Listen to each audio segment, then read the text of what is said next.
The vast chamber of the Galactic Council was silent. Dozens of alien delegates sat in curved rows, their eyes, some glowing, some blinking sideways, focused on the lone human standing at the center. Commander Jax Voss didn't flinch. His uniform was plain gray, with a small Earth emblem on the shoulder. He stood tall, hands behind his back, chin raised as if he belonged there, even if no one else thought he did. High above, on a floating platform, High Speaker Vorel presided over the hearing. His skin shimmered with a metallic sheen, his voice cold and mechanical. After much evaluation, Vorel began. This council has reached its conclusion. Jax didn't blink.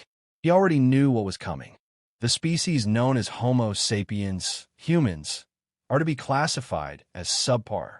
Their emotional volatility, erratic governance, and outdated technology pose a risk to galactic balance. Effective immediately, Earth is stripped of trade privileges and advanced technological access. Gasps and quiet murmurs echoed through the chamber. Some aliens nodded in agreement. Others looked surprised. Jax said nothing. Not yet. This ruling is final, Vorel added. No appeals. No discussions. Jax stepped forward. With respect, he said, voice calm but firm, Earth has followed every rule of the probation period. We've contributed to trade, kept peace, and shared knowledge. This ruling is based on bias, not facts. Vorel's narrow eyes flickered. Commander Voss, your kind relies too heavily on instinct, on emotion. That is not how galactic civilizations thrive. And yet, Jax replied, we've survived everything our planet threw at us. We rebuilt after every fall. That's not weakness. That's resilience. The council chamber stirred again, but Vorel raised a hand. Earth may continue as an observer. Nothing more. This hearing is adjourned. The lights dimmed. The floating platform rose higher. The delegates began to file out. Jax stood still for a long moment, jaw clenched. He turned and walked out without another word. Back aboard the Earth diplomatic cruiser Vanguard, Jax sat in the control room, staring out into space. Earth's blue marble shimmered in the distance. Behind him, the ship's AI crackled to life. Commander, message from United Earth Command. They request a full report. Jax leaned back. Tell them it's done. We've been dismissed. He stood and walked to the comm room. Moments later, the faces of Earth's top leaders filled the screen. Military, political, scientific. The room behind them looked dim, tired, like they already knew the outcome. They rejected us, Jax said flatly. Called us dangerous. Subpar. Then it's over, one of the diplomats said. We'll comply. We don't want to risk further sanctions. No, Jax said. They all looked up. No, he repeated. This council thinks we're beneath them because we're different. They don't understand what makes us human, how we think, how we survive. And they're not going to, unless we show them. A general folded her arms. What are you suggesting, Jax? I'm not waiting around for another review in 50 years. Let me go out there. Let me prove we're not what they think. They won't listen. Then I'll make them watch. There was a long pause. The president leaned forward. Unofficially, we're not stopping you. That was all Jax needed. He closed the channel and walked back to the command console. Set course for Yarnix, he said. Time to change a few minds. The ship hummed to life, its engines glowing bright. Jax stood alone on the bridge, eyes fixed on the stars ahead. Let's show them what subpar really means. The Vanguard sliced through space, leaving Earth behind. Commander Jax Voss stood at the ship's main viewport, arms crossed, watching the stars shift and stretch. He wasn't officially representing Earth anymore. His mission had no authorization in the Council's eyes. But that didn't matter. He wasn't doing this for them. He was doing it for every human who believed they were worth more than the label they'd been given. Approaching Yarnix's system, the ship's AI announced. Its voice was smooth and calm, like a teacher with endless patience. Yarnix was home to one of the most intellectually advanced species in the galaxy. The Yarnixians had no physical form, just clouds of light and thought, floating in shielded chambers filled with charged plasma. They valued logic, innovation, and mental complexity above all else. If Jax could win their respect, it would be a strong start. The ship entered orbit around the Yarnix capital, a massive ring-shaped station that floated above their swirling gas planet. It glowed with soft blue light, pulsing gently like a heartbeat. Jax adjusted his uniform, even though it didn't matter much anymore. "Time to meet the geniuses," he muttered, stepping into the shuttle bay. Jax entered the Yarnix Council Hall, a smooth silver dome filled with floating spheres of light. Each sphere was a Yarnixian delegate, pulsing with emotion and thought that no human could fully translate. But they could communicate through sound waves and subtle color changes. A translator node hovered near Jax's ear. "You are the human," one of the Yarnixians said, glowing a cautious green. "That's right," Jax said. "Commander Jax Voss, formerly of the Earth Diplomatic Corps. You're not recognized by the Galactic Council." "Correct. That's why I'm here." The lights flickered with curiosity. "What do you seek?" "Understanding," Jax said. "Respect. I want to prove that humanity isn't what the Council thinks it is." "You want us to challenge the ruling?" "No. I want you to see us for yourselves. Judge us based on truth, not reputation." The Yarnixian closest to him brightened. "Interesting. Will you undergo a trial of logic?" "Depends. Does it involve being crushed, burned, or disintegrated?" "Only mentally." "Then I'm in." They led him into a chamber filled with light and projections. The room was silent, but holographic shapes began to move in front of him. Symbols, patterns, strange equations that twisted and reformed.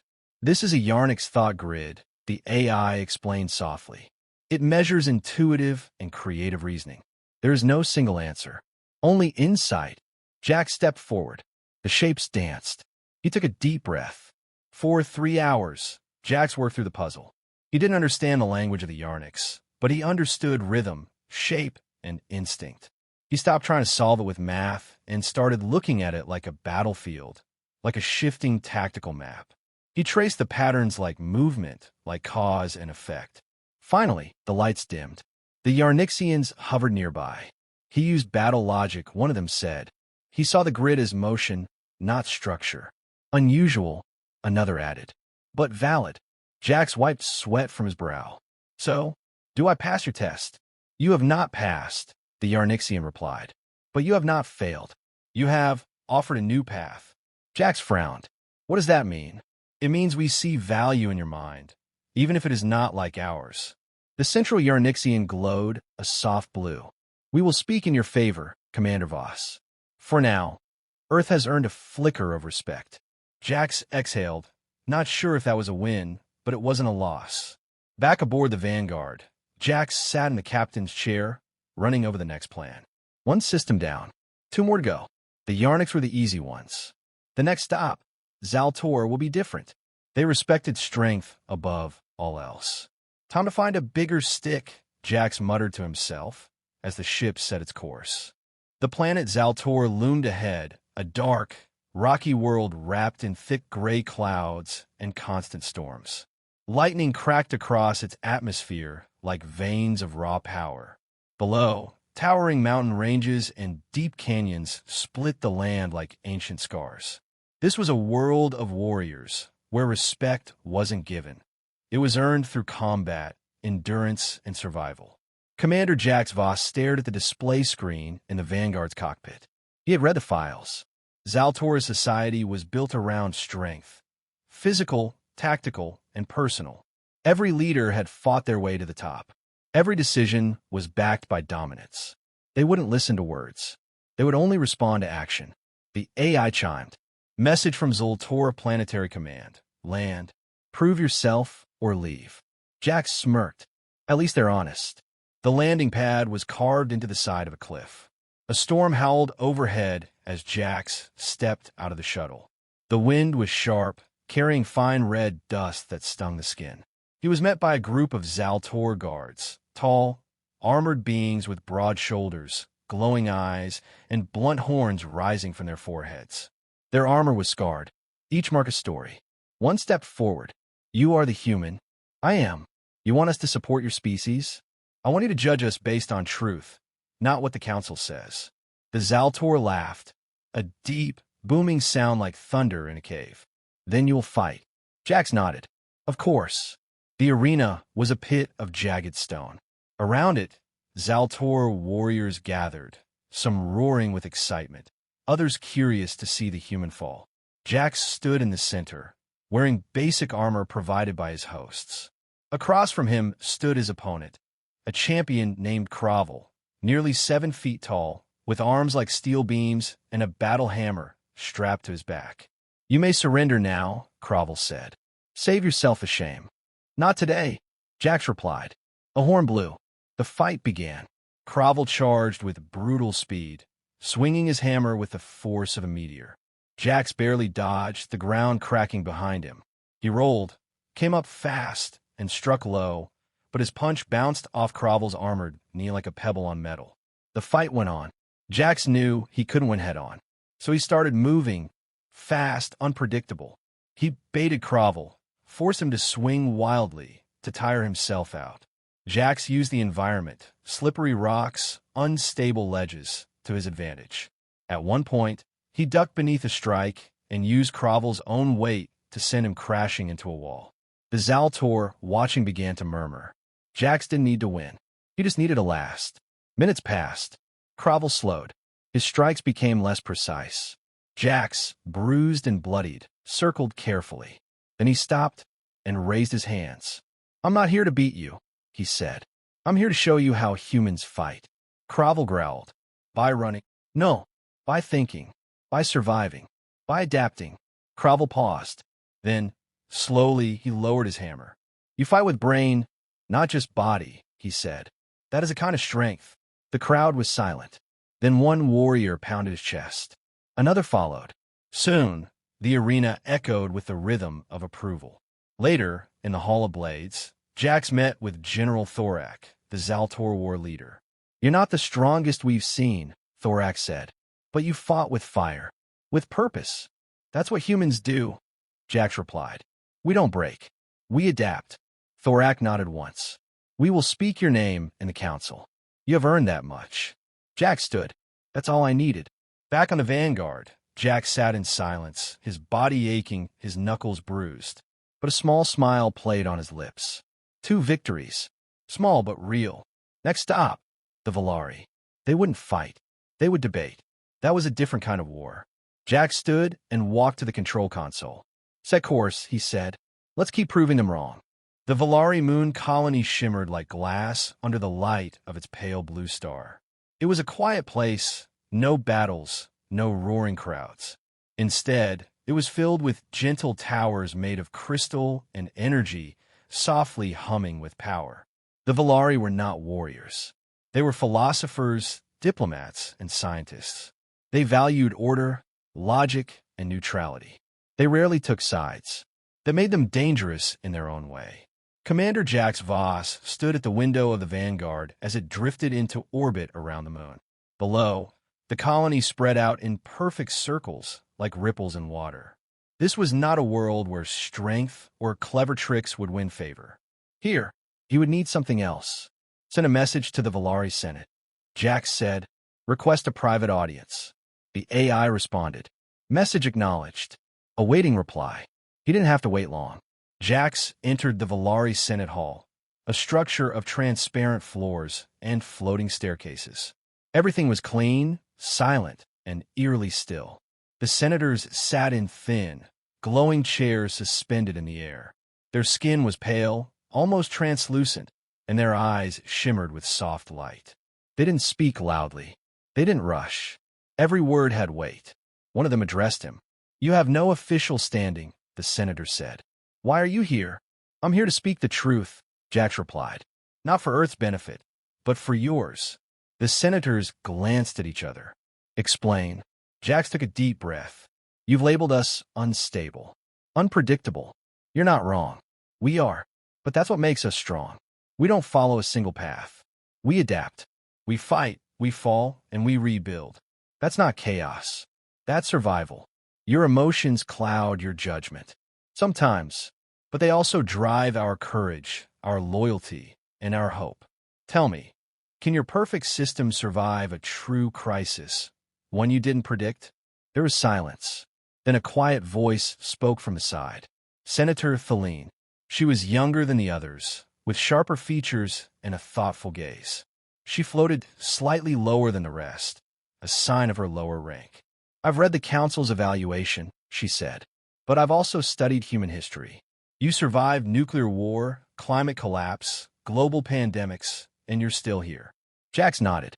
"Not because we were perfect, because we didn't give up. Why do you care so much what the Council thinks? Because we want to grow, but more than that, we want to belong. Not as copies of you, as humans." The chamber was quiet again. Another senator finally spoke. "Your words are passionate, but passion is not enough for the Council. I'm not asking you to vote," Jax said. "Just don't stay silent. Speak up. Tell the truth about what you've seen." Senator Thaleen looked at him for a long moment. Then she stood. "I will speak for Earth." Her voice echoed in the hall. The other senators turned to her, surprised. "I will not remain neutral when neutrality becomes injustice. Humans deserve a fair hearing." One by one, the other senators said nothing. But none of them stopped her. Later, as Jax walked through the Moon Colony's gardens, Thaleen joined him. The air was cool, the sky above filled with stars and slowly moving satellites. "You surprised them," she said. "I wasn't sure I'd get through." "You didn't," she replied. "But you made them pause. That's the first step. Thank you for speaking. I didn't do it for you. I did it because I believe the Council is wrong. And I believe the galaxy is safer when we listen to different voices, not silence them." They walked quietly for a moment. "Be careful, Commander Voss," she added. "High Speaker Vorel has already begun to move against you. He's called for your arrest." "I figured," Jack said. "He doesn't like humans very much. He fears what he can't control." Back aboard the Vanguard, Jax received the alert. "Message from Galactic Council Enforcement. You are ordered to surrender and return to Vega Station for violating diplomatic protocols." Jax leaned back in his chair and smiled faintly. "Message back." No. The ship powered up. Ahead, the stars stretched as they prepared to jump. But Jax's mind wasn't on the Council anymore. A different danger had started to emerge, small, quiet, hidden, and only he had seen it. The warning signal came as a whisper, barely a blip on the scanner. The Vanguard was cruising through neutral space when it caught the distress beacon. It was old, distorted by radiation and space debris, but still active. The signal repeated the same message in broken galactic standard. Automated relay outpost. Compromised. Life forms missing. Systems failing. Request assistance. Commander Jax Voss sat forward in his chair, eyes locked on the screen. "Location?" he asked. "Unregistered relay station," the AI responded. "Design suggests pre-council tech. Isolated. Not listed in active databases." That was strange. Council infrastructure was tightly mapped and monitored.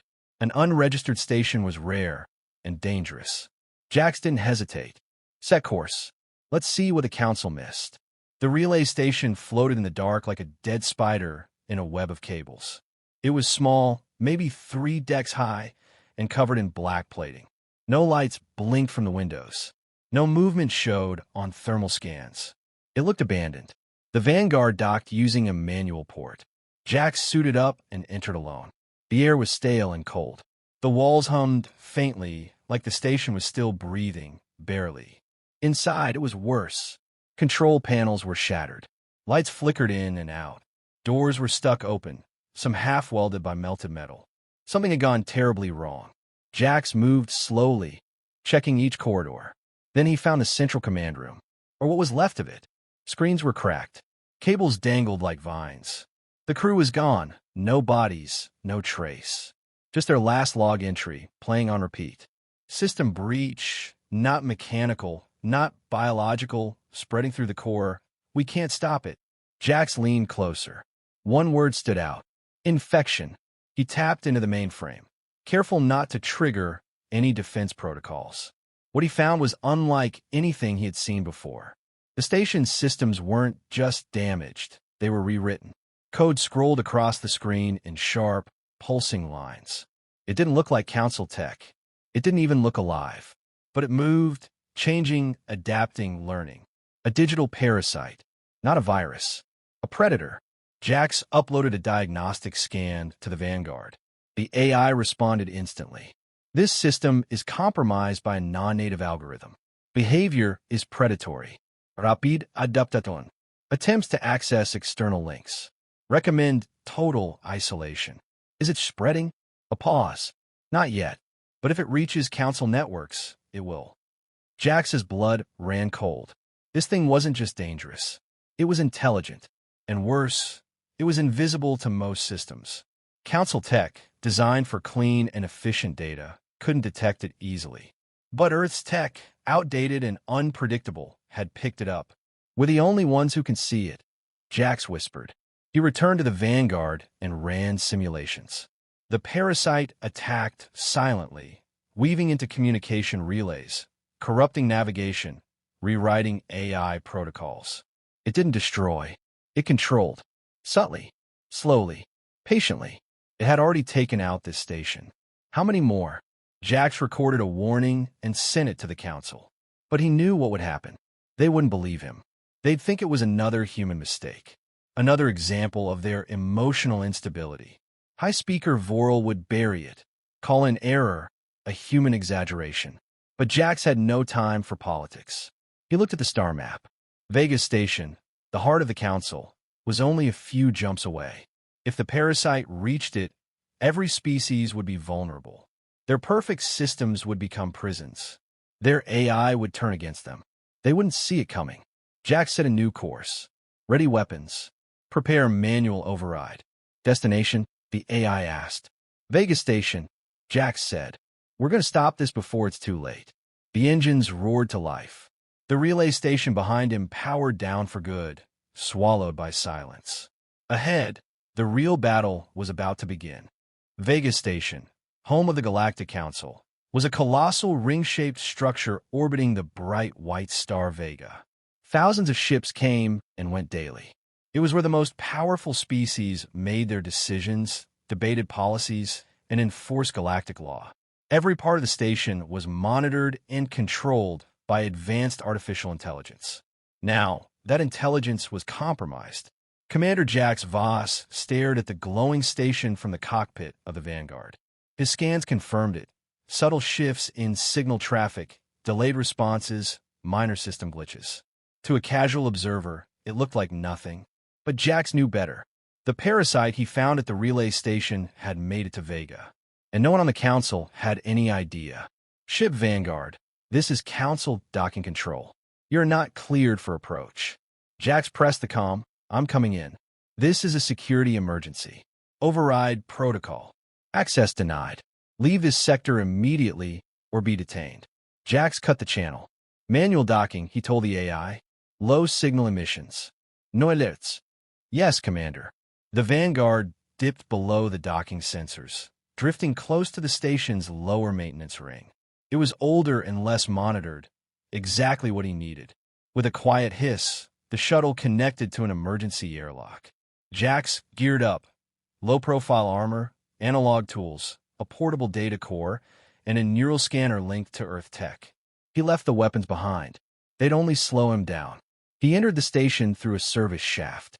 It was dark, damp with condensation, and filled with the quiet buzz of hidden power lines.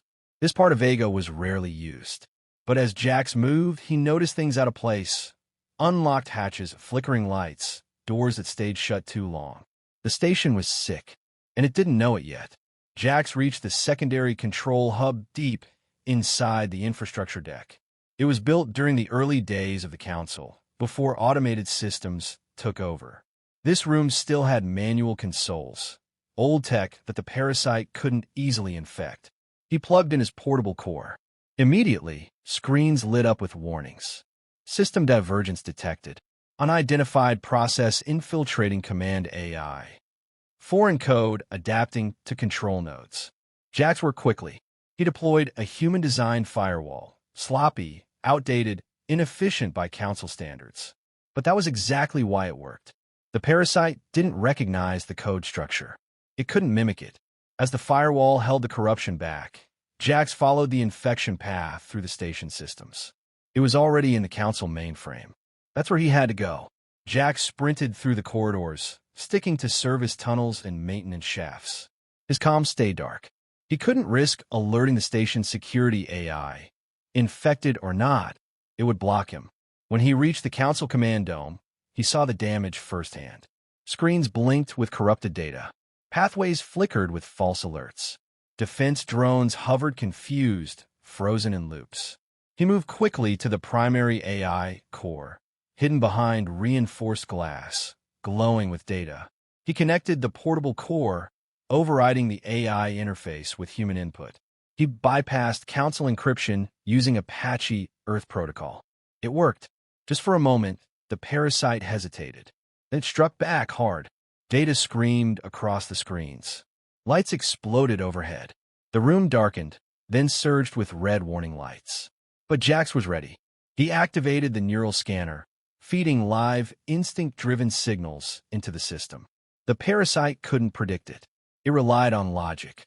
It couldn't handle raw emotion, panic, urgency, anger. It slowed. It hesitated. Jax pushed harder, flooding the system with messy human data, songs, images, memories. It thrashed against the input like a wild animal. Finally, it broke. The core blinked. The false commands stopped. One by one, systems returned to normal. Council security rushed into the chamber. Drones aimed at Jax, then lowered as the AI restored full control. He stood in the center of the room, breathing hard, armor scorched, data cores smoking beside him. The Council had seen everything. Monitors displayed a live feed of the infiltration and of Jax's response. Later, in the high chamber, the Council gathered once again. High Speaker Vorel was silent. For the first time, he had no words. Another elder spoke. You detected what we could not. You fought with tools we dismissed. Jax stood at the center of the chamber, battered but unshaken. You said we were subpar, he said. But today it was human instinct, emotion, and unpredictability that saved this station. No one argued. The room was quiet. Then one by one, delegates nodded. Earth's classification was lifted. Respect was earned, not through compliance, but through the edge that made humanity different. Back aboard the Vanguard, Jax sat quietly, looking out into the stars. The Council had offered him a high post. He refused. Earth didn't need a seat at the table. It needed someone to stand watch and be ready for the next time they were underestimated. The stars blinked in the distance. Mission complete. Almost. The halls of the Galactic Council glowed brighter than usual. Word had spread across the core systems. A human had saved Vega Station from a silent enemy no one else could detect. Delegates who once dismissed Earth now watched Commander Jax Voss with quiet respect. He walked through the chambers not as a diplomat, not as a soldier, but as a man who had proved the unthinkable. Earth was no longer subpar. High Speaker Vorel stood at the central platform, his metallic skin dimmer than usual. He no longer wore the glowing bands of supreme authority. The Council had stripped him of power after reviewing the evidence Jax submitted. Now, he was just another voice. He looked down at Jax with unreadable eyes. You defied protocol. You acted without approval. And yet, your actions saved this station. Jax said nothing. He didn't need to. Another delegate stepped forward, an elder from the Yarnic system. In light of recent events, the elder said, this council formally lifts the classification of Earth as a subpar species. Effective immediately, Earth will be granted full membership. A ripple of agreement moved through the chamber. The Volari senators stood in unison, their lights glowing blue in approval. The Zaltor delegation, ever proud, crossed their arms and nodded once, an honor among warriors. The Yarnics pulsed with calm thought. Jax stepped forward. I didn't do this to change your opinion of us, he said. I did it because I knew Earth had more to give. We're flawed, yes. Emotional. Stubborn. But in crisis, that's not a weakness. It's a strength. He paused, scanning the chamber. The galaxy doesn't need more perfect systems. It needs resilience, creativity, passion. That's what we bring to the table. Not because we want to be like you, but because we are human. There was silence. Then applause, first from the Volari, soft and formal. Then from the Zaltor, loud and pounding fists on armor. Even the Yarnics glowed brighter. A wave of acknowledgement swept through the chamber. Jax had done it. Later, in a private chamber, the council offered Jax a title, advisor to the council, with full privileges and a permanent seat. He declined. "I appreciate the gesture," he said, "but I belong on Earth. I've done my part. Now it's time to prepare others to take the lead." They didn't argue. Some even respected him more for it. Back on Earth, Jack stood before a small group of young cadets in a clean training hall near New Geneva. Behind him, a giant screen showed images of alien worlds, council stations, and a quiet relay station where it all began. "This is where you come in," he said. He paced slowly in front of the room. "The galaxy is bigger than we ever imagined. It's dangerous, it's complex, and it's full of people who think they've seen everything." He looked at the students, some wide-eyed, some skeptical, all listening. "They haven't seen us." One hand went up. A young student with curious eyes asked, "Commander, why do you think we were underestimated?" Jack smiled. "Because we don't fit their mold. They value predictability. We thrive in chaos. They calculate. We feel. They plan. We improvise. That makes them nervous." The student nodded slowly. Another asked, "And why does humanity matter out there?" Jax walked to the front of the class and looked out the window at the rising sun. "Because when the rules break down, when nothing makes sense, when all else fails, we're the ones who don't quit." That night, Jax stood alone on the training base's rooftop. The stars were clear. No politics, no noise, just space stretching forever. He looked up and whispered to himself, "They thought we didn't belong." He smiled. They were wrong.